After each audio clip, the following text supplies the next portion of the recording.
पहला धमाका, दूसरा धमाका, तीसरा धमाका। एक ही सर्जिकल स्ट्राइक में हिजबुल्लाह ने फोड़ डाली इजरायल की 3 आंख।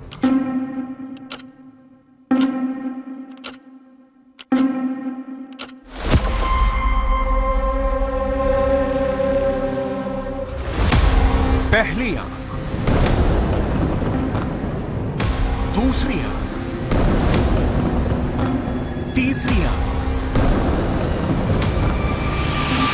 हिजबुल्लाह ने मिसाइल अटैक करके इजरायल की 3 आंखों को फोड़ दिया। ये मेरान एयर सर्विलेंस बेस है और यहां इजरायल के रेडार और कम्युनिकेशन सिस्टम थे, जिससे वो लेबनान में हिजबुल्लाह पर नजर गड़ाए रहता था।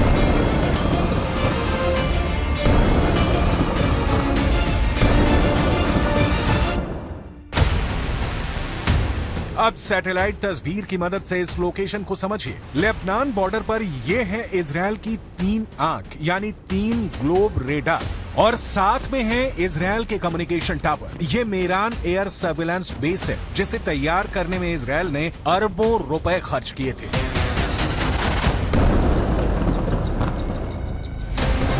यही वजह है कि लेबनान के हिजबुल्लाह ने इसे अपना सॉफ्ट टारगेट बनाया। बेरूत में हमास के डिप्टी चीफ सालेह अल अरूरी की मौत के बाद यह हिजबुल्लाह का इजरायल पर सबसे बड़ा हमला है।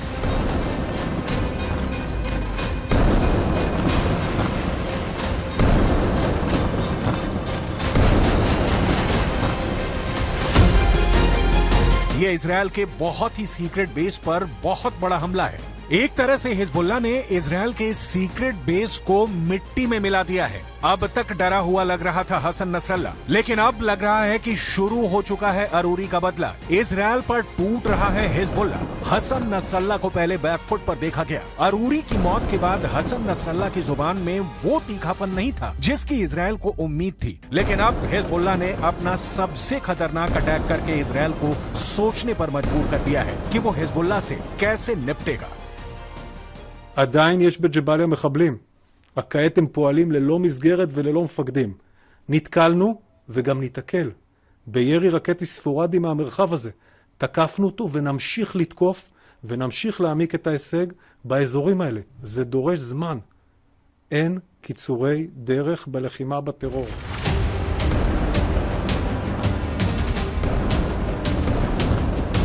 इस वक्त लेबनान और इजरायल के मौत वाले बॉर्डर पर हिजबुल्लाह का पूरा कंट्रोल है। हिजबुल्लाह अब ऐसी मिसाइल फायर कर रहा है जिसके आगे इजरायल के टैंक अपनी तोप रगड़ते हुए नजर आ रहे हैं। हिजबुल्लाह ने निकाली हैं 3 बहुत ही खतरनाक एंटी टैंक मिसाइल और मल्टी बैरल रॉकेट लॉन्चर। ये मिसाइल ईरान से सप्लाई की जाती रही हैं और ऐसी मिसाइलों का हिजबुल्लाह के पास बहुत बड़ा जखीरा है। हिजबुल्लाह 3 तरह की एंटी टैंक गाइडेड मिसाइल इस्तेमाल कर रहा है। ये है कॉर्नेट, इसकी रेंज 5 किलोमीटर तक है। ये रूस की मिसाइल है, लेकिन अब ईरान इसका देसी वर्जन देहलाविया तैयार कर चुका है और ऐसी बहुत सी मिसाइल अब हिजबुल्लाह के पास है। दूसरी है BGM-71 TOW tow anti tank guided missile. Range है 3.5 किलोमीटर। ये अमेरिका में बनी मिसाइल है, लेकिन अब इसकी नकल ईरान तैयार कर रहा है और उसने हिजबुल्लाह को सप्लाई की है। तीसरी है 85 कॉनकोर्स, रेंज 4 किलोमीटर। ये भी रूस ने बनाई है और अब ईरान में ये तोसान नाम से तैयार की जाती है। इन्हीं मिसाइलों से हिजबुल्लाह ने इजरायल के मेरान एयर सर्विलेंस बेस पर हमला किया है। ये तीनों मिसाइल बहुत ही घातक है और जिस तरह से इन्होंने इजरायल के अड्डे उड़ाए हैं, उससे ये बात साबित हो जाती है। हिजबुल्लाह का दावा है कि उसका हर हमला इजरायल को मुंहतोड़ जवाब है। बताया जा रहा है कि हिजबुल्लाह ने इस अड्डे को उड़ाने के लिए 60 से ज्यादा मिसाइल फायर की हैं और सभी अपने टारगेट पर लगी।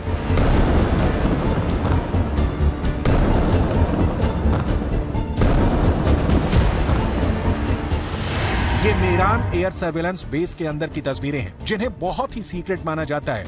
ये बेस 1967 में बनाया गया था ताकि लेबनान बॉर्डर पर नजर रखी जा सके। इसका कंट्रोल इजरायल की एयरफोर्स के पास है। इस बेस से हवाई टारगेट को भी ट्रैक किया जाता रहा है और रॉकेट और तोप के गोलों को भी ट्रैक किया जाता है ताकि लेबनान बॉर्डर से लगे उत्तरी इजरायल के इलाकों को सुरक्षित रखा जा सके।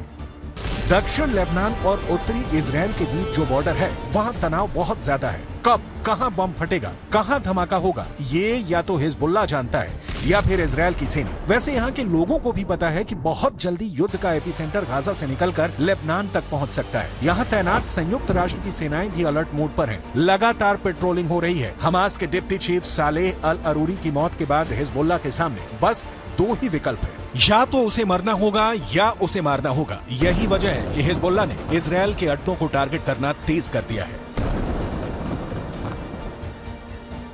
इस वक्त पश्चिम एशिया में युद्ध की जो आग लगी हुई है, गाजा पर बमबारी के बीच हमास और इजराइल के बीच जिस तरह की टक्कर हो रही है, उसमें अब नया खतरा इजराइल और लेबनान बॉर्डर का भी है। यहाँ भड़के शोले अब युद्ध की इस आग को 10 गुना भड़का सकते हैं और अब दुनिया में सिर्फ 4 लोग इसे कंट्रोल कर सकते हैं। पहले हैं इजराइल के प्रधानमंत्री बेंजामिन नेतन्याहू, दूसरे हैं ईरान के राष्ट्रपति इब्राहिम रईसी, तीसरे हैं अमेरिका के राष्ट्रपति जो बाइडेन और चौथे हैं यूरोप से लेकर अमेरिका तक सबको हिला देने वाले रूस के राष्ट्रपति व्लादिमीर पुतिन। इस वक्त सबसे ज्यादा एक्टिव ईरान है, खासकर किरमान में आतंकी धमाकों के बाद ईरान ने हिजबुल्लाह और यमन के हूथी विद्रोहियों को चौकन्ना रहने के लिए कहा है। ईरान ने इन दोनों मिलिशिया तक पहले ही इतने हथियार पहुंचा दिए हैं कि अगर इजराइल ने गाजा पर बमबारी नहीं रोकी तो हिजबुल्लाह और हूथी दोनों इजराइल पर बम बनकर फट सकते हैं। ये बात नेतन्याहू भी जानते हैं। הנחתה את צה"ל לצאת למלחמה כדי לחסל את החמאס, להשיב את חטופינו ולהבטיח שעזה לא תהיה עוד איום על ישראל.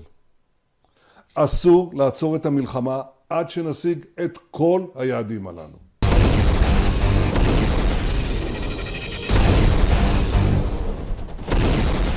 जब से सालेह अल अरूरी को इजराइल ने ड्रोन स्ट्राइक में मारा है, तनाव बहुत ज्यादा फैल गया है। ये ड्रोन स्ट्राइक बेरूत के दहिया इलाके में हुई, जिसे हिजबुल्लाह का गढ़ माना जाता है। दहिया में जब सालेह अल अरूरी को जब हमास के ऑफिस के करीब देखा गया, तब इजराइल का ड्रोन मौत बनकर टूट पड़ा। इस हमले में सालेह अल अरूरी के अलावा 5 और लोग मारे गए जो हमास के ही अधिकारी थे। सवाल है कि क्या अरूरी की मौत का बदला अब सीधा युद्ध होगा, जिसमें बड़ी लड़ाई इजराइल और हिजबुल्लाह के बीच होगी। ऐसा युद्ध जिसमें इजराइल की तरफ होगा अमेरिका, जबकि हिजबुल्लाह की मदद करेगा ईरान। हालांकि बेंजामिन नेतन्याहू इससे पहले ही बेरूत को गाजा बनाने की धमकी दे चुके हैं। תקפנו מטרות רבות של חיזבאללה, חיסלנו מחבלים רבים, ואני שב ואומר, אם חיזבאללה יבחר להיכנס למלחמה, הוא יעשה את טעות חייו. देखा जाए तो हिजबुल्लाह वो संगठन है जिसे ईरान से पूरी मदद मिलती है और ईरान हिजबुल्लाह को इजराइल के खिलाफ एक बड़े हथियार के तौर पर इस्तेमाल भी करता आया है। लेकिन इजराइल ने अगर हिजबुल्लाह का हाल हमास जैसा करने का फैसला किया तो लेबनान में वर्ष 2006 वाले युद्ध की तबाही दोहराई जा सकती है। 2006 में हिजबुल्लाह और इजराइल के बीच 34 दिन तक युद्ध चला था। तब इजराइल के 121 सैनिकों को मिलाकर 160 लोग मारे गए थे, जबकि हिजबुल्लाह के 250 लड़ाकों समेत लेबनान के 1200 लोगों की मौत हुई थी। हम अपनी वीडियो लाइब्रेरी से 17 वर्ष पहले लड़े गए इस युद्ध की तस्वीरें निकाल कर लाए हैं ताकि इस बात का अंदाजा लगाया जा सके। लेबनान का वही हाल कर सकता है जो इस बार गाजा का कर रहा है। इसलिए हिजबुल्लाह को नेतन्याहू की धमकी को बहुत गंभीरता से लेना होगा, क्योंकि इजराइल अब बेरूत को दूसरा गाजा बना देगा। ये वो साफ साफ कह रहा है। इजराइल जानता है कि अरूरी की मौत ने उसका एक दुश्मन खत्म किया है, लेकिन कई और दुश्मन उसके खिलाफ तैयार हो चुके हैं। हमास के चीफ इस्माइल हानिया ने भी कह दिया है कि इजराइल को अरूरी के मर्डर की कीमत चुकानी होगी। अरूरी की मौत से इजराइल के 3 बड़े दुश्मनों को बहुत जोरदार झटका लगा है। पहला झटका हमास को लगा है, क्योंकि सालेह अल अरूरी इस्माइल हानिया के बाद हमास में दूसरा सबसे बड़ा नाम था। दूसरा झटका ईरान को लगा है, क्योंकि सालेह अल अरूरी ने ही सीरिया में युद्ध को लेकर हिजबुल्लाह और ईरान के साथ आए मतभेद को दूर किया था। तीसरा बहुत बड़ा झटका हिजबुल्लाह को लगा है, क्योंकि इजराइल ने बता दिया है कि अब वो लेबनान की राजधानी बेरूत और हसन नसरुल्लाह के गढ़ को टारगेट करने से पीछे नहीं हटेगा।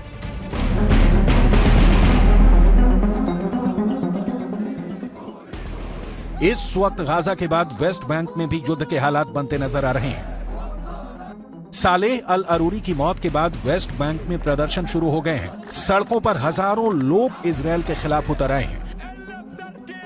हालात ऐसे हैं कि इजरायल को अब अपनी ड्रोन फोर्स को वेस्ट बैंक के ऊपर एक्टिव करना पड़ा है।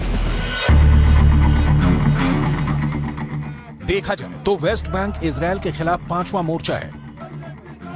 इससे पहले गाजा की लड़ाई है, हिजबुल्लाह से लड़ाई है, हूथी से युद्ध का खतरा बढ़ता जा रहा है। इराक में ईरान समर्थित हश्द अल शाबी ने अमेरिका के ठिकानों पर हमले बढ़ा दिए हैं। अरूरी की मौत के बाद ये मोर्चे और मजबूत होंगे, इसमें कोई शक नहीं। ये युद्ध फैला तो समझ लीजिए कि बहुत से देश इसकी चपेट में आ जाएंगे।